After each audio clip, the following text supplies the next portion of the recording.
Ang kwentong ito ay hango sa totoong buhay. Mula ito sa isa nating kabayan na itago na lamang natin sa pangalang Naldo. Taong 1996, Isla ng Cebu. Maagang bumukod si Naldo sa sariling pamilya nang tumungtong sa edad na 19. Hindi na nagdalawang isip na magpaalam sa mga magulang upang lisanin ang baryong kinalakihan. Makipagsapalaran sa karatig bayan, isang lugar na mas maunlad, hitik sa oportunidad para sa mga taong masipag at walang pinipiling trabaho. Pinayagan naman si Naldo sapagkat alam nila na sa hirap ng pamumuhay, hindi makakaraos ang anak kung sakaling mananatili lamang doon. Batid nila, kailangan ng anak na lumayo upang magkaroon ng pagkakataon na magtayo ng maayos na kinabukasan. Sa kabutiang palad, hindi nagtagal ay nakahanap kagad ng trabaho si Naldo sa isang talyer sa nayon. Dahil sa likas niyang kasipagan at kabaitan, mabilis napansin si Naldo ng may-ari ng talyer. Naging permanente ang trabaho.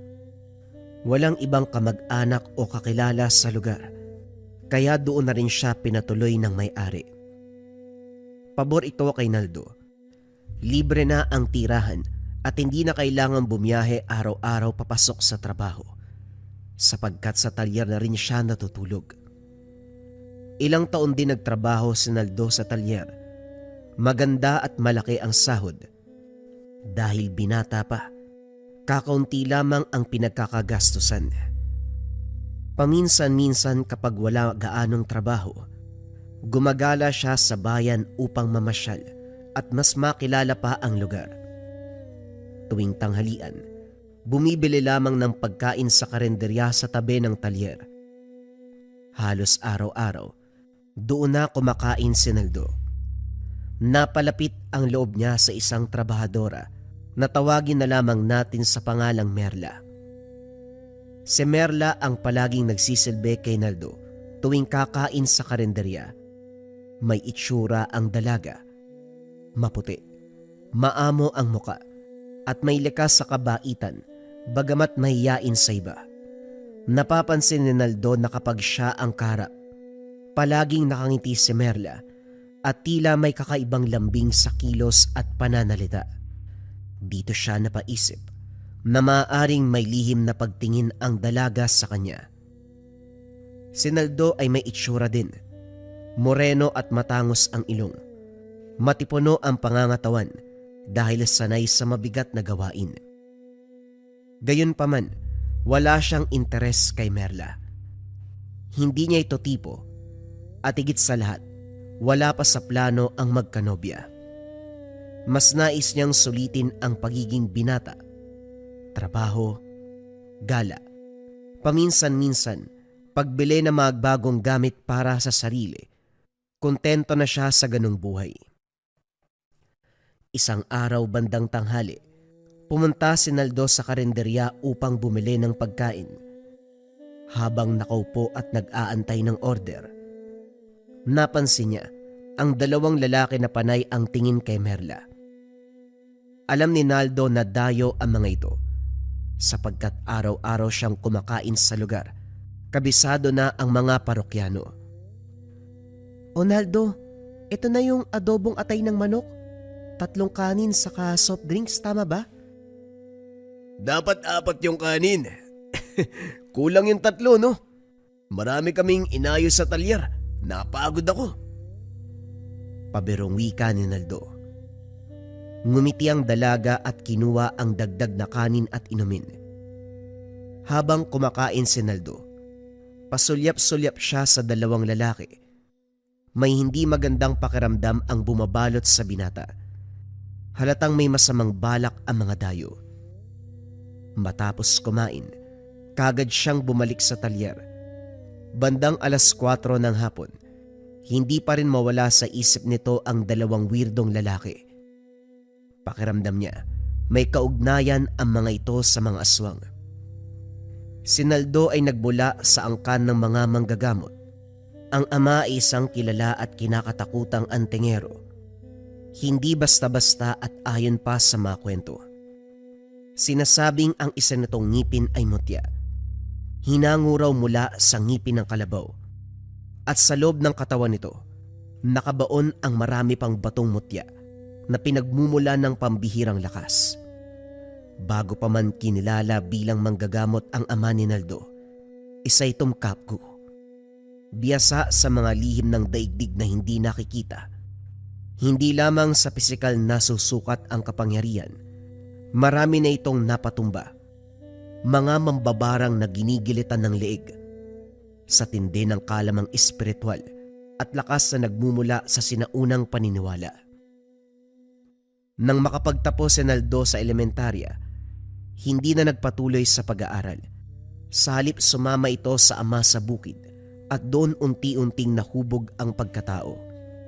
Malaki ang naging impluwensya nito sa kanya sapagkat habang nagtatrabaho sila, sinimulan ding turuan ng ama sa mga lihim na karunungan na minana pa sa angkan.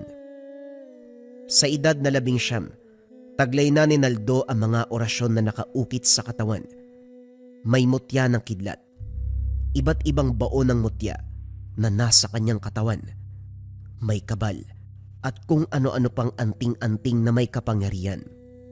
Pisikal na lakas ang higit na pinagtuunan ni Naldo ng panahon noong kasama pa ang ama. At bago pa man sila magkahiwalay ng landas, naipasa ng ama ang halos lahat ng kaalaman. Isang pamana na tuluyang humubog sa katauhan at kapalaran ni Naldo. Dahil sa likas niyang kasipagan at kabutihang loob, mabilis siyang nahatak ng kagubatan at ng malalakas sa elemento na nagsilbing gabay. Sinasabing marami siyang kasamang nilalang mula sa hindi nakikitang daigdig. Ngunit ang pinakamalakas sa mga ito, ang tikbalang. Tahimik, mabangis, tapat na bantay sa bawat hakbang ng binata. Kaya't hindi nag-alala ang mga magulang nang dumating ang panahon na lisanin ng anak ang kanilang piling upang makipagsapalaran sa malayong lugar. Batid nila na saan man siya magtungo, may mga matang nagbabantay at mga lakas na nakapaligid sa kanya. Alam nila, protektado si Naldo laban sa kapamakan, sapagkat hindi lamang dugo ng mga manggagamot ang kanyang baon, maging ang basbas ng kagubatan at ng mga nilalang na hindi nakikita ng karaniwang tao. Isang gabi, matapos ang maghapong pagtatrabaho sa talyer, dumiretso si Naldo sa karinderyang pinapasukan ni Merla. Alam ng binata na naroon pa ang dalaga. 9:00 na ng gabi bago magsara ang tindahan. Marami pang kumakain ng mga oras na yun. Habang inaantay ang hapunan, napansin ni Naldo na tila aligaga si Merla. Hindi mapakali, parang may mabigat na dinadala. Gayunpaman ipinagpatuloy ni Naldo ang pagkain. Hindi muna pinansin ang kakaibang bagay. Nang pumatak na ang 9:00, marahang nilapitan ni Naldo ang dalaga. Merla, uwi ka na ba? Sabay na tayo. May pupuntahan ako doon malapit sa inyo eh. Magsasara pa kami ng tindahan. Baka matagalan pa ako. Sige lang, ayos lang. Antay na lang kita, nakakabagot kasi maglakad mag-isa eh. Pag-alis ng dalaga, napasimangot si Naldo. Kakaibang amoy. Hindi niya maipaliwanag. Teka, iba yung amoy ah. Napakabaho, mga walang ya talaga. Minarka na si Merla. Ayos din yung mga aswang na to kung sino-sino yung binibiktima. Biglang nagsalita ang gabay sa isipan. Kahit kailan, mahina ang utak mo. Malakas ka nga at mabilis. Pero kung anong lakas mo, ganun din kahina ang utak mo. Grabe ka naman makapanglait. Bakit? Ano bang ginawa kong mali? Buntis ang dalaga. Ha? Paano nangyari yun? Wala namang nobyo si Merla. Ako nga yata yung gusto niyan eh. Hindi na sumagot pa ang tikbalang sapagkat papalapit na muli ang dalaga. Nang tuluyang magsara ang karinderya, kagad naglakad ang dalawa patungo sa bahay ni Merla. Habang naglalakad sa dilim na daanan, pilit inuunawa ni Naldo ang mga salitang binitawan ng gabay. Hindi maiproseso kung paanong nangyaring buntis ang dalaga, lalo na't wala itong kilalang kasintahan. Ang tanong ay patuloy na gumugulo sa kanyang isipan, kasabay ng unti-unting pagbigat ng hangin na tila may dalang masamang pangitain. Kaya't napagpasya ni Naldo na kausapin ang dalaga tungkol sa buhay nito upang mapatunayan kung totoo nga ang sinabi ng kanyang gabay. Merla, medyo nagtataka ako ha. May nobyo ka na ba o nanliligaw sa'yo? Naisip ko lang kasi sa itsura mong yan. Maganda, maputi, at saka... Hindi na natapos sa pagsasalita si Naldo. Biglang humagulgol sa pag-iyak ang dalaga.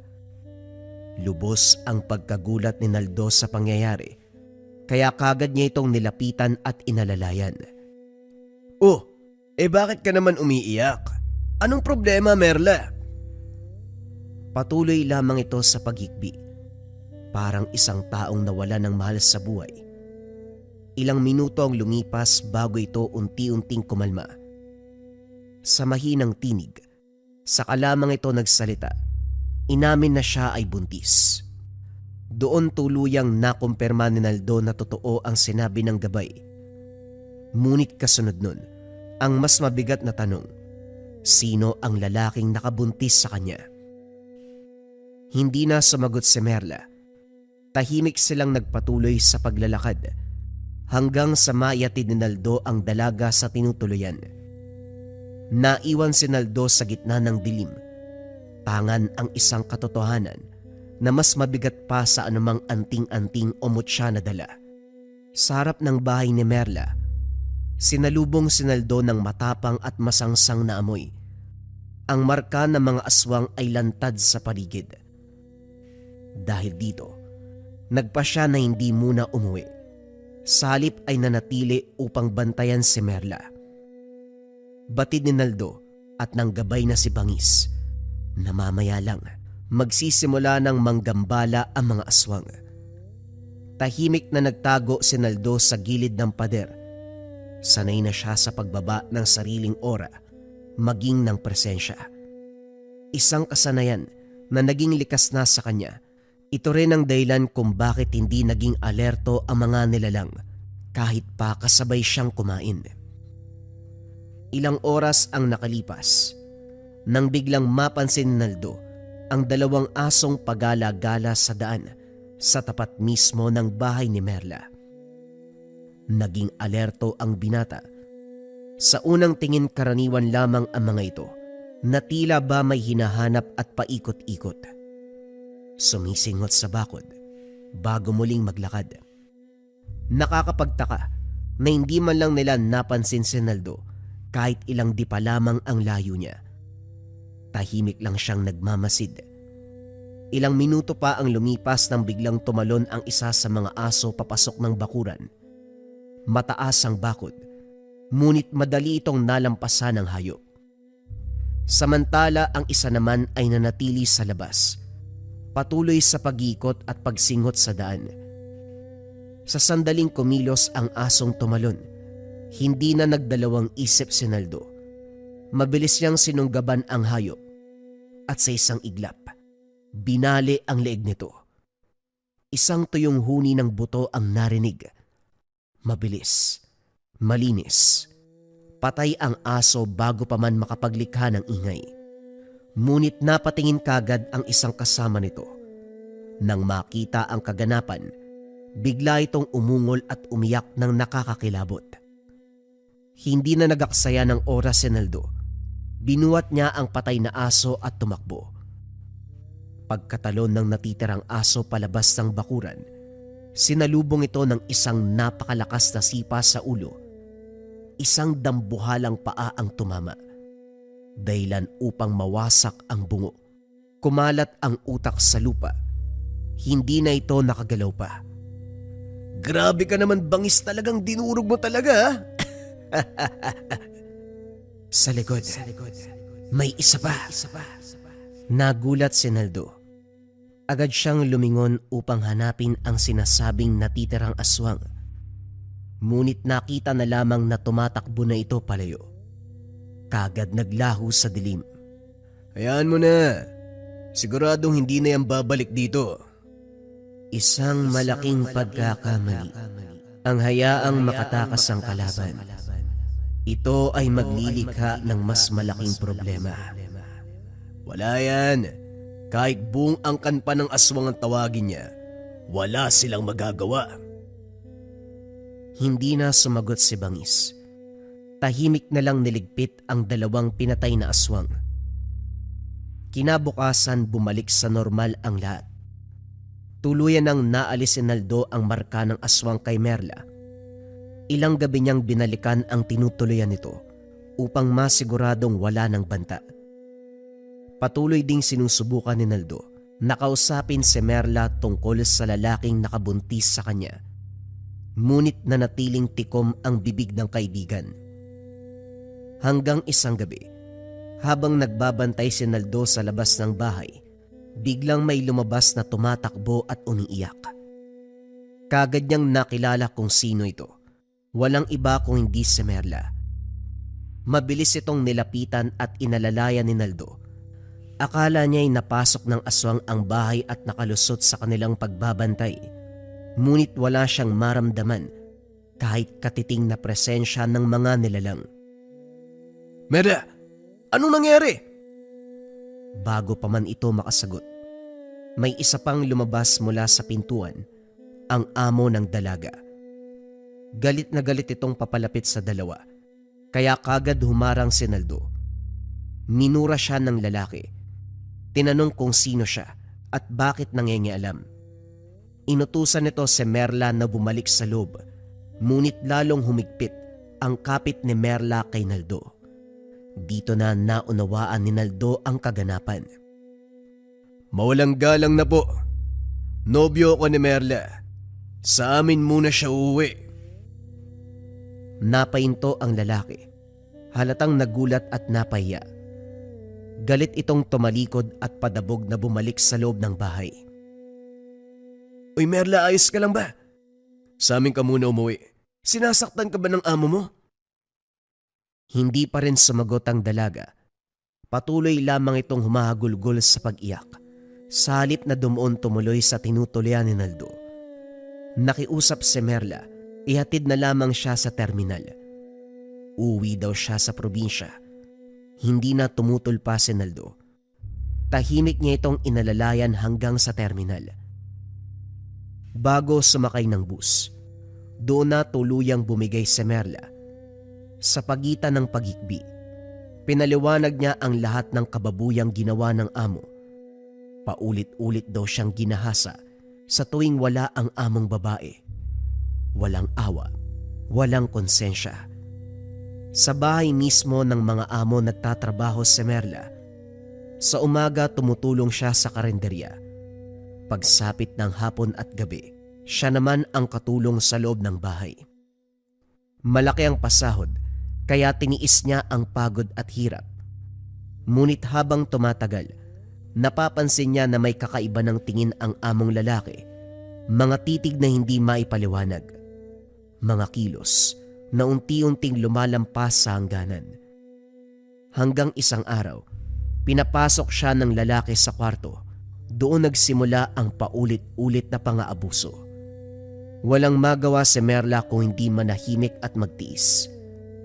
Hanggang sa ang lahat ng kababuyang iyon ay nagbunga, ang batang dinadala ngayon sa sinapupunan. Noong gabing yun, naglakas loob si Merla na tumakas. Muli kasing pumasok ang amo sa kanyang kwarto, dala ang parehong masamang balak. Sa takot at depresyon, tumakbo siya palabas ng bahay. Ito ang gabi na nakita siya ni Naldo. 3 buwan nang buntis si Merla. Nitong nakaraang linggo lamang nalaman ang kalagayan nang mapansin ito ng isang matandang kapitbahay. Diretsang sinabi na siya ay nagdadalang tao. At kinabukasan nun, Maagang nagtungo si Merla sa klinika upang magpatingin at tuluyang nakumpirma. Positibo ang resulta. Isa pa sa mga matinding kinakatakutan ni Merla, ang gabi-gabing pagkaluskos sa labas ng bintana. Dahil galing siya sa isang liblib na baryo, malalim ang paniniwala sa mga aswang. Kaya nagpasya na umuwi muna ng probinsya. Umaasang doon, magiging ligtas siya, malayo sa bangungot na sinapit. Halos sumabog ang ulo ni Naldo sa gulat at galit nang marinig ang lahat. Hindi niya naisip na ganun kalalim ang sugat na dinadala ni Merla, pisikal man o emosyonal. Kaya minabuti na lamang pauwiin ang dalaga sa kanilang lugar upang tuluyan na itong makalayo sa masalimuot na karanasan na sinapit sa pakikipagsapalaran sa syudad. Matapos mayatid si Merla sa sasakyan, kaagad namang umuwi si Naldo sa talyer upang magpahinga. Kinabukasan ipinagpatuloy ang araw-araw na buhay na para bang walang nangyari. Ngunit makalipas ang ilang araw, unti-unting napansin ng mga katrabaho, maging ng amo, na tila may mali kay Naldo. Nangihina ang kanyang katawan, mabilis mapagod at parang unti-unting nauubos ang lakas. Nagtataka si Naldo. Wala naman siyang nararamdamang kakaibang sakit o namang senyales ng karamdaman. Kinagabihan, nagdasal siya, nagkarga ng orasyon, tinawag ang gabay. Bangis, napapansin mo bang bumabagsak yung katawan ko? Marami nang pumupuna sa akin eh. Wala naman ako nararamdamang kakaiba. Barang na ginagamit din ng aswang. 3 ang gumagawa sa'yo. At sa palagay ko, may kinalaman ito sa aswang na pinatay mo. Ano 3? Pero wala naman ako nararamdamang sakit sa katawan ko. Dahil sa sobrang lakas ng karga mo, hindi mo kaagad napapansin. Pero unti-unti nang humihina ang katawang tao mo. Malakas ang espiritual mong depensa, ngunit hindi kayang dayain ang pisikal mong katawan ng barang na pinapadala sa iyo. Napaisip ng malalim si Naldo. Umuwi ka na muna sa inyo, bata. Unti-unti ka nilang inuubos. Wala mang epekto sa isipan mo. Darating ang oras na susuko ang katawan mo kapag tumagal pa ito. Kinaumagahan, kagad nagpaalam si Naldo sa amo upang magbakasyon at umuwi sa kanilang lugar. Dinala lahat ng ipon at mahalagang gamit. Hindi naman siya tinutulan ng amo. Pinayagan siyang umalis. Hindi na nagaksaya ng oras. Kagad bumiyahe pabalik sa lugar na pinanggalingan. Tangan ang bigat ng mga nangyari at ang banta ng panganib na unti-unting sumisiksik sa katawan. Nang makarating si Naldo sa bahay, agad siyang sinalubong ng ina. Maigpit ang yakap nilang dalawa. Puno ng pananabik at pananahimik na matagal nang naipon sa ilang taon na hindi sila nagkita. Kitang-kita ang tuwa sa mukha ng ina, kahit may bahid ng pag-aalala ang mga mata nito. O anak, bakit parang pumapayat ka? Nahihirapan ka ba sa trabaho mo doon? O baka naman, hindi ka kumakain ng tama? Ngumiti lamang si Naldo. Pilit tinatakpan ang panghihina. Sa halip na sumagot, tinanong niya kung nasaan ang ama. Sinabi ng ina na nasa loob ito ng bahay at nagdarasal. Kagad siyang pumasok at dumiretso sa kwarto ng ama. Pagbukas pa lang ng pintuan, sinalubong na siya ng malamig, ngunit pamilyar na tinig. May barang ka, anak. Ilang araw na yan at bakit ngayon ka lang umuwi? Kung hindi dahil sa lakas ng karga mo at proteksyon ng gabay, noong nakaraan ka pa sana pinaglalamayan. Sa susunod, matuto ka namang makiramdam sa mga nangyayari sa katawan mo. Napayuko si Naldo Hindi na nagulat. Hindi na bago na alam na ng ama ang lahat kahit wala pa siyang sinasabi. Tahimik na tinanggap ni Naldo ang pagkakamali. Napatingin siya sa gilid ng kwarto at biglang nanlaki ang mga mata. Nakita niya ang baul at mga kagamitan na matagal nang nakatago. Mga anting-anting, sandata at gamit na bihirang ilabas ng ama. Parang isa itong mandirigma, naghahanda sa digmaan. Alam na ni Naldo na inilalabas lamang ito ng ama kapag meron silang makakabangga na tunay na malalakas sa kalaban. Oo, malakas ang ama ni Naldo. Maraming mutya, malawak ang kaalaman. Ngunit alam din niya na sa mundong ginagalawan nila, laging merong mas malakas. Mamayang gabi, uubusin natin sila. Maghanda ka, anak. Kitang-kita ni Naldo ang bagsik sa mga mata ng ama. Hindi galit, kundi malamig at tiyak ang pagpapasya. Tumango siya, sa katahimik na lumabas ng kwarto. Kinagabihan kagad nilang hinanda ang lahat ng kakailanganin. Maliwanag ang buwan, tila saksi sa mangyayaring repuwerta. Bago simula ng ama ang ritual, pinaupo niya si Naldo sa harapan sa loob ng kwarto. Maraming kandila ang sinindihan. Kinuha ng ama ang itim na aklat na matagal nang nakapatong sa higaan. May mga sinambit itong kataga. Ngayon lamang narinig ni Naldo sa buong buhay niya. Alam niya ang mga salitang yun. Hindi basta-basta. Ginagamit lamang ng mga taong may malalim na kaalaman sa lihim na karunungan ng kaliwa. Lumipas ang ilang oras bago tuluyang matapos ang ritual.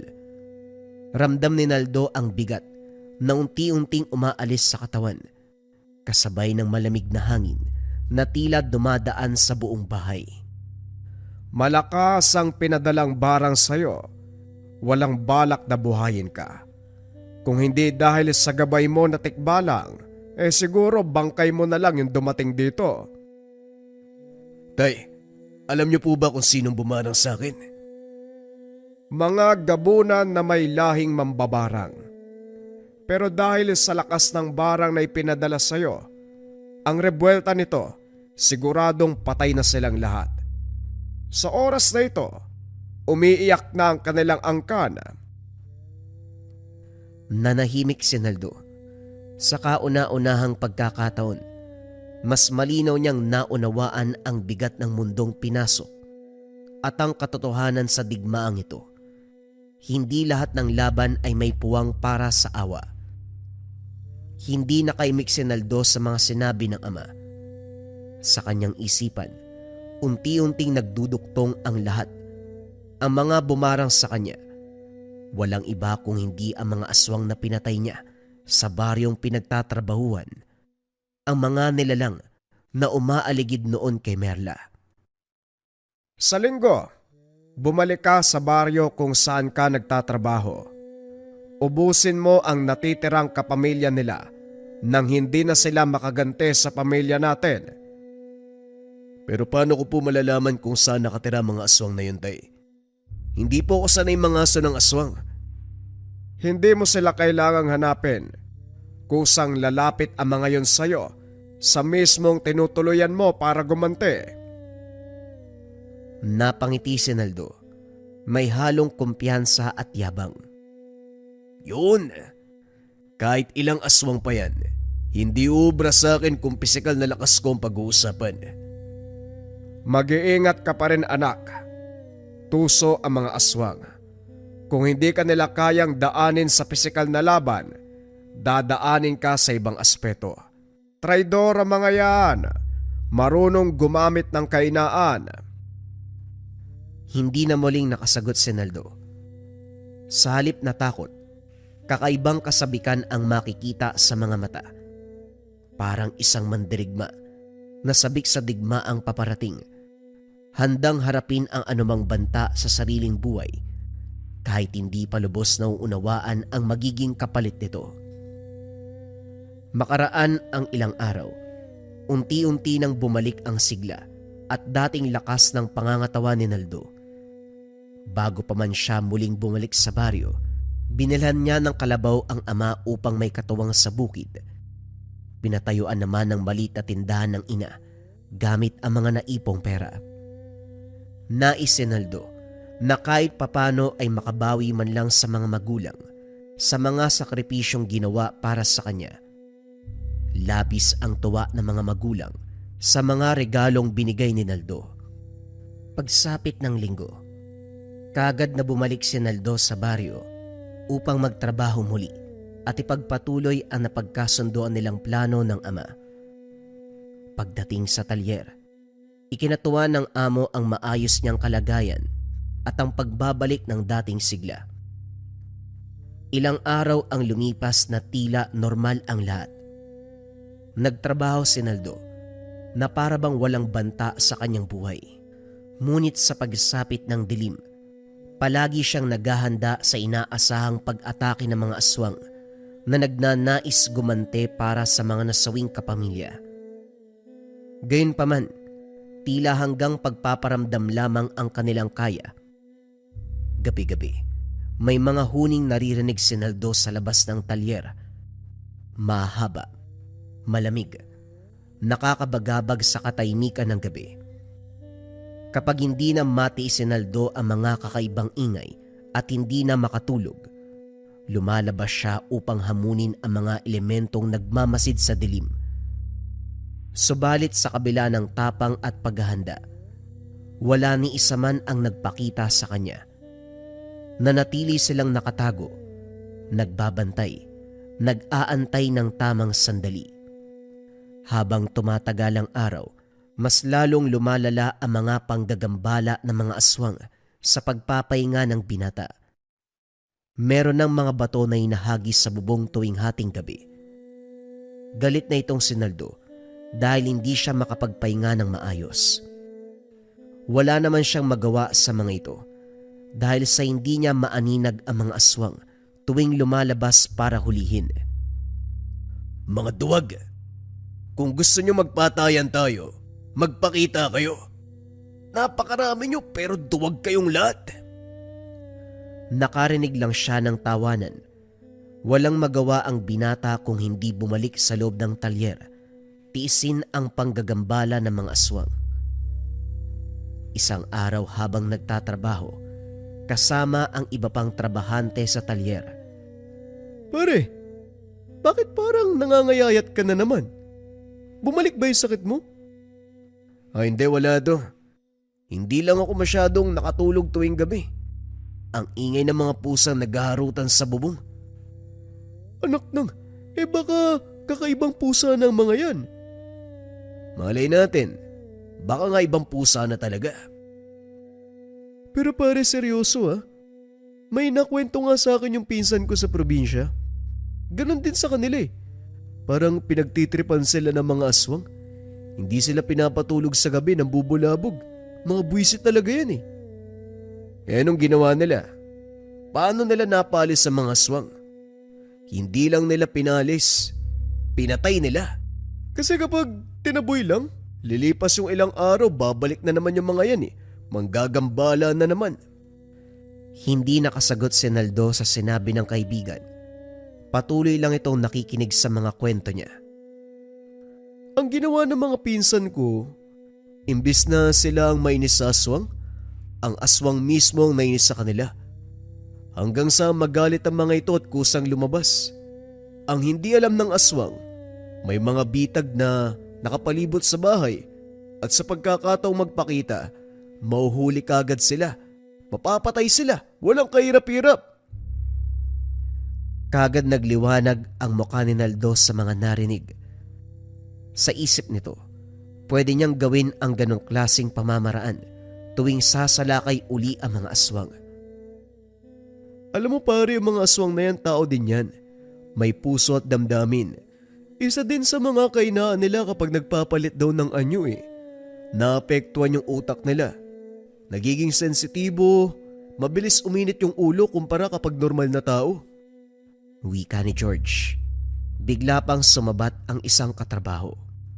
Nako Karding, ikaw ang daldal mo talaga. Inuuto mo pa si Naldo eh. Hindi naniniwala sa mga aswang yan. Halika na nga, magtrabaho na tayo. Marami pa tayong tatapusin dito oh. Tumawa ang tatlo sabay balik sa trabaho. Pagsapit ng gabi habang nagpapahinga si Naldo, sabik din ito sa pagdating ng mga nanggagambala sa kanya dahil sa gustong subukan ang mga nalaman. Pagsapit ng 2:00 ng madaling araw, biglang may kung anong tunog mula sa bubungan ng talyer. Kagad namang lumabas si Naldo upang kumprontahin ang mga elemento. Hoy, talaga bang hindi kayo titigil? Tumawa ang mga nasa paligid. Ang iba ay nasa taas ng mga puno. Ngayon lang ako nakaengkwentro ng mga aswang na takot. Anong lahi kayo ng aswang? Parang kayo yung pinakamababang uri. Mga duwag. Muling may tumawa sa kapaligiran ni Naldo. Pinilit na pag-aralan ng maigi kung saan nanggagaling ang mga tunog. Nakakaya naman kayo. Hanggang tingin at pagmamasid lang ang kaya nyo. Hindi lang ba kayo naiya sa mga kapamilya nyong namatay? Akala ko ba ipaghihiganti nyo sila? Biglang may umangil at sumugod sa likod ng binata. Ngunit hindi pa man nakakalapit ang nilalang. Handa na ang binata sa mangyayari. Sinalubong ng aswang ang kamaon ni Naldo. Sapul ang muka at natumba ang aswang. Kagad namang tinapakan ni Naldo ang ulo nito. Umangil ang mga nilalang sa paligid. Ang iba ay umiyak pa. Oh, bakit parang iyak na naririnig ko? Kanina ang lalakas ng tawanan nyo ah. Sa huling salita na binigkas ng binata, sabay na tinapakan ng mariin ang ulo ng hawak na aswang. Wasak ang ulo. Nagkalat ang mga dugo at laman. Tumahimik ang kapaligiran ng ilang segundo. Sabay na nagsiangilan, nag-iyakan ang nakapalibot. Sobrang sakit sa pandinig ni Naldo ang mga huni na maririnig. Biglang may 2 aswang na bumulusok sa harapan. Ang isa ay payat. Kahit nasaan yung aswang, kitang-kita niya ang peklat nito sa muka na para bang tinaga ito. Yung isa naman ay malaki ang katawan. Nakatayo lang ito sa harapan niya. Tinitigan lang ni Naldo ang mga ito at nakiramdam. Pagsisisihan mong pagpaslang sa kapatid namin, sa nanay ko at sa iba pa naming kapamilya. Buhay ang kinuha mo, kaya yan din ang kukunin namin. At saka... Hindi pa natatapos sa pagsasalita ang aswang. Nasa harapan niya na si Naldo. Binigwasan ng suntok sa muka. Bago pa ito muling makatayo, bumuelo na naman si Naldo ng takbo patungo dito, kaso biglang nag-anyong pusa. Umangil ng malakas, kasabay ng mga iyakan sa paligid at biglang nawala sa dilim. Doon natapos ang unang gabi ng paghaharap. Kinaumagahan habang abala sa pagtatrabaho sa talyer, may 2 lalaking dumating at tumingi ng tulong. Tumirik daw ang sinasakyang motorsiklo at kailangan ng agarang responde. Si George at Naldo ang kinikilala na pinakamahusay sa pagkukumpuni ng mga sirang motor, kaya sila ang inatasang pumunta. Walang pagdadalawang isip. Umalis ang 2 dala ang iilang kasangkapan. Pagdating sa lugar, kagad nilang sinuri ang motorsiklo. Masuring hinanap ang sanhi ng pagtirik. Hindi nagtagal ay natukoy din ang problema. Ngunit kapos ang dala nilang gamit upang maayos. Nagpasya si Naldo. Bumalik muna sa talyer upang kunin ang kinakailangang kagamitan. Ngunit bago pa man siya tuluyang umalis, biglang nagsalita si George. Pare, ako na lang yung babalik. May nakalimutan din akong kunin eh. Tumango si Naldo. Nagsende ng sigarilyo habang inaantay ang kaibigan. Mami, pwede bang makisindi? Paglingon ni Naldo sa lalaki, napansin ang peklat sa mukha nito. Eksaktong kahawig ng sugat nang nakita sa aswang nung gabi. Kung hindi ka namin madadaan sa laban ng mga aswang, dadaanin ka namin bilang tao. Biglang bumulwak ang dugo sa tagiliran ni Naldo. Nang mapatingin siya, nakita niya ang malaking lalaki na nakahawak sa kutsilyo, nakatutok sa kanyang tagiliran. Bumuelo pa ito ng isa pang saksak, pero mabilis nasalag ni Naldo ang kamay. Sa isang iglap tumilapon ang malaking lalaki. Tumalsik ng napakalakas. Wari sinipa ng isang dambuhalang nilalang na hindi man lang nakita ni Naldo. Salamat. Maraming salamat, kaibigan. Wika ni Naldo sa gabay na tikbalang. Sa laki ng pinsala ng saksak sa katawan, tumumba ito sa lupa habang hawak ang tagiliran. Tapos ka na ngayon. Pagtingin ni Naldo sa payat na lalaki, merong hawak na kutsilyo, sabay takbo ng mabilis patungo sa kanya. Bago pa man ito makalapit, sinalubong ito ng taga. Tinamaan ang aswang, nagpalit ng anyo at dali-daling umalis sa lugar. Mga walang ya! Ano pare, ayos ka lang ba? Kagad lumapit si George kay Naldo. Kitang-kita ang dugo na patuloy na umaagos. Agad siyang nataranta. Walang patid na humingi ng tulong upang madala sa ospital. Sa kabutihang palad, mabilis na aksyonan ng mga doktor ang tinamong saksak ni Naldo. Napag-alaman na hindi naman naapektuhan ang mahalagang bahagi ng katawan, kaya nailigtas sa mas malalang kapamakan. Ilang araw na natili si Naldo sa ospital. Pagkalipas ng 1 linggo, nakalabas na din si Naldo sa ospital. Pinayuhan ng amo na umuwi muna sa kanila dahil kilala nito ang nanaksak sa kanya. Daw siguro mas mabuti magbakasyon ka muna uli sa inyo. Kilala ko ang tumira sa'yo kabilang sa pamilya ni Nieves. Mga demonyo yon. Mga barang, aswang, yun yung ang kanila eh. Nakatira sa pinakagilid ng baryo doon sa sagingan. Kahit mga kapulisan takot sa kanila.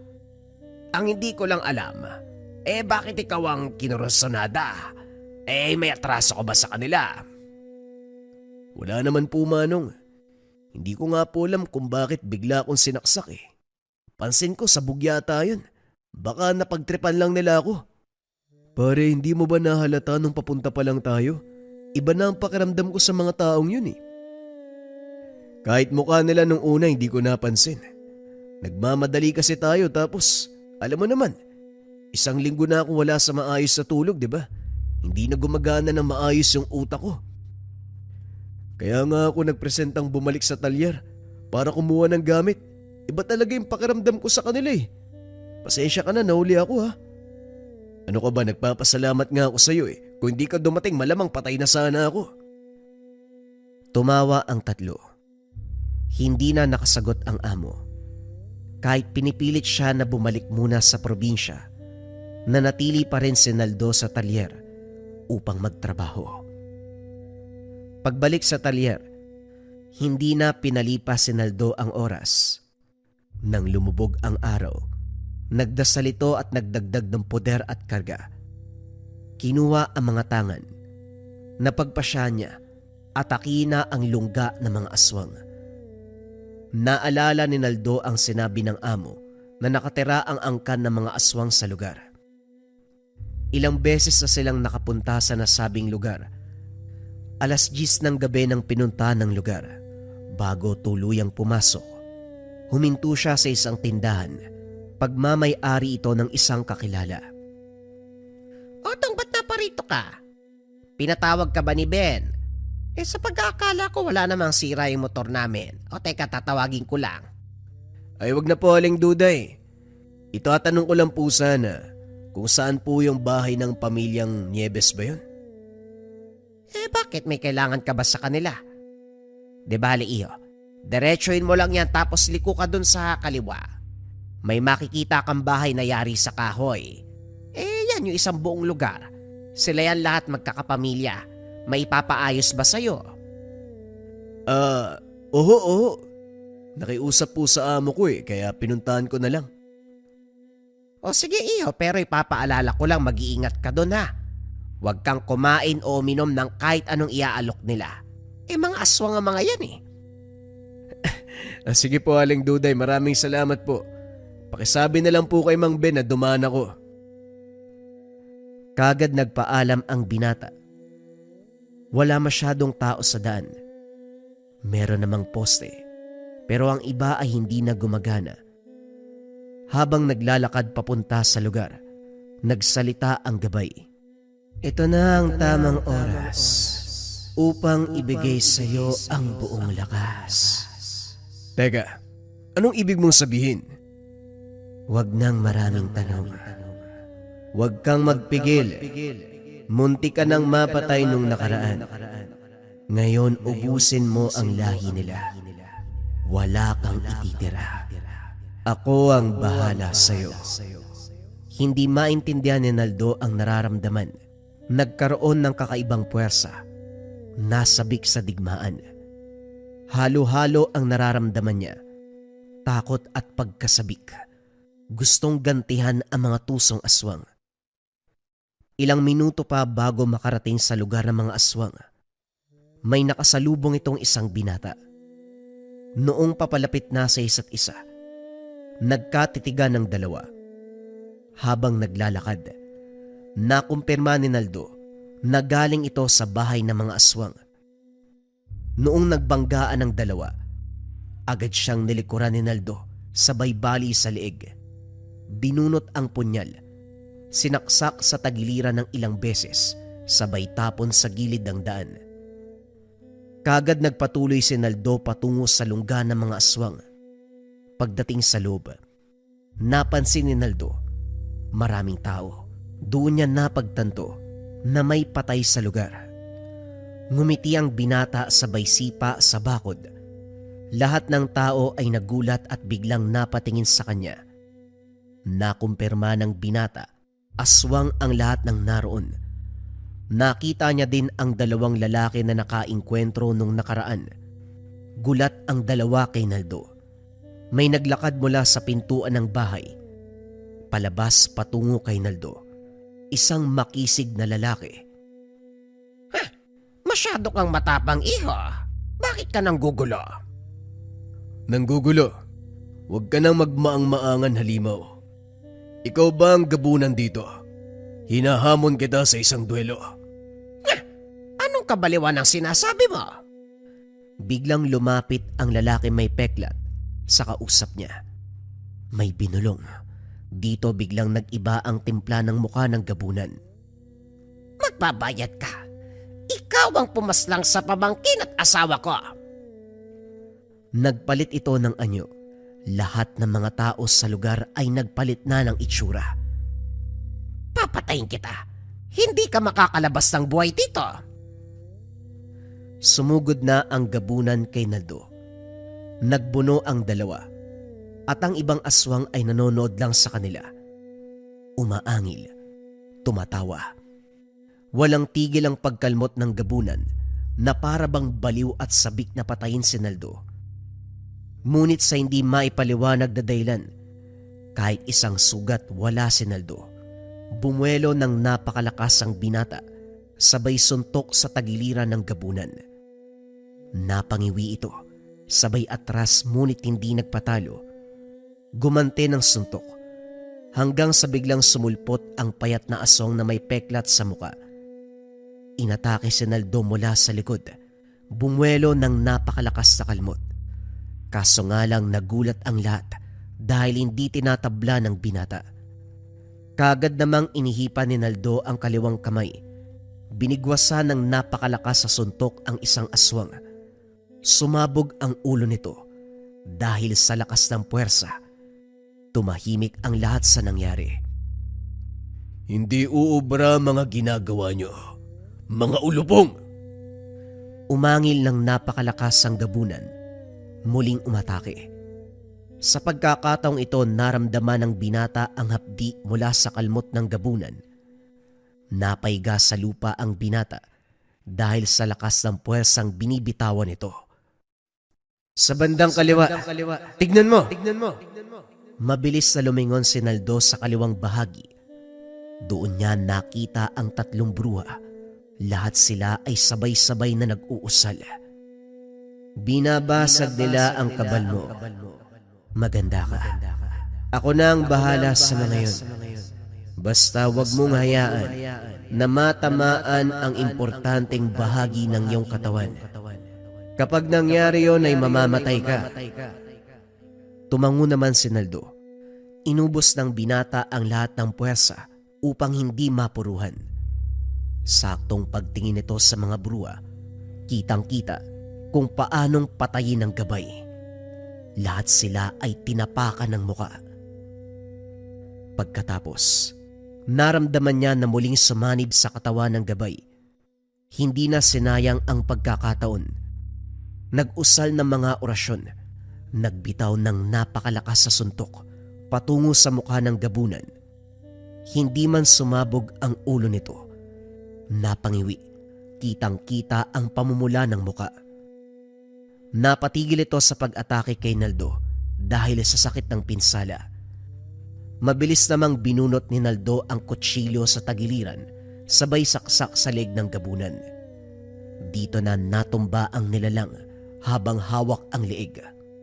Bago pa matuluyan ang gabunan, sabay-sabay na sumugod ang lahat ng aswang.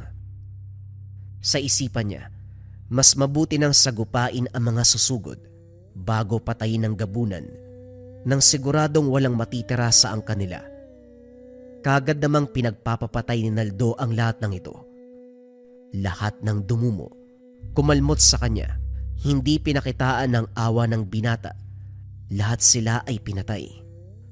Ang gabunan na lamang ang natira. Nilapitan niya ito. Alis na ako sa lugar. Wala na ang aking angkan, kaya wala ka nang dapat ikabahala. Ayos ka rin ah. Wala na ang buong angkan mo pero gusto mo pa rin mabuhay. Kayong mga aswang, sarili nyo lang ang iniisip nyo. Tinapakan nito ang ulo ng gabunan. Malakas na halinghing ng kabayo ang pumalahaw sa lugar. Nadurog ang ulo ng gabunan. Kinabukasan balik sa normal ang buhay ni Naldo na para bang walang nangyari. Wala nang nagparamdam sa kanya. Wala nang nanggambala. Payapa na muli ang pagtulog sa gabi. Mabilis na lumipas ang maraming taon. Nakahanap ito ng asawa sa lugar. Nagpa siya ang dalawa na umuwi sa probinsya ni Naldo at doon na lamang manatili. Ginamit nila ang naipong pera upang mapalawak ang saka ng ama. Namuhay sila ng payapa, malapit sa kalikasan. Tinanggap niya ang lahat ng gamit ng ama. Sa tuwing may oras, tumutulong siya para manggamot sa mga kababaryo. Mas pinili ni Naldo ang tahimik na buhay ng kalikasan kaysa maging mayaman sa syudad. Ito man ang nais niya nang unang umalis sa lugar. Mas nangibabaw pa rin sa kanya ang simpleng pamumuhay. Ang buong pusong pagtanggap sa lahat ng gamit ng kanyang ama bilang isang malakas na antingero at manggagamot. Naway nagustuhan ninyo ang istorya ng isang tao na may malakas na pisikal na katangian at merong ding gabay na tikbalang. Naospital yung mangkukulam matapos magsuot ng kabayan natin ng marahuyo bracelet. Sobrang bilis ng epekto ng marahuyo sa kabayan natin kasi matagal na daw silang ginagambala ng mangkukulam na yun. Sumakto pagsuot, nagrebuelta kaagad yung gamit. Naospital yung mangkukulam. Isa yan sa pinaka-trending na patotoo ng marahuyo bracelets natin, kabayan. Marami pa yan. Marami tayong kabayan na natulungan. Payapa na yung pagtulog nila sa gabi. Madalas kasi doon sila ginagambala. Nagigising ng alanganing oras, may mga nakikitang shadows, anino. Yung iba meron pang pangangati. Matapos masuot yung marahuyo, nawala lahat yon, kabayan. Kasi ang marahuyo natin depende sa espiritual. Kontrakulam, barang, tigalpo, palipadangin, usog, o kahit anong masamang uri ng sumpa. Lagi nyo rin tatandaan, mga kabayan, ang nagpatrend sa marahuyo, rebuelta or sumbalik. Kung naman yung sumpa na ibinigay sa inyo, ibabalik doon sa taong nagbigay. Kung Kung interesado ka sa Marahuyo Kabayan, check mo yung yellow basket sa baba or visit mo lang yung shop ng Lika Merchandise. Mag-ingat sa mga scammers.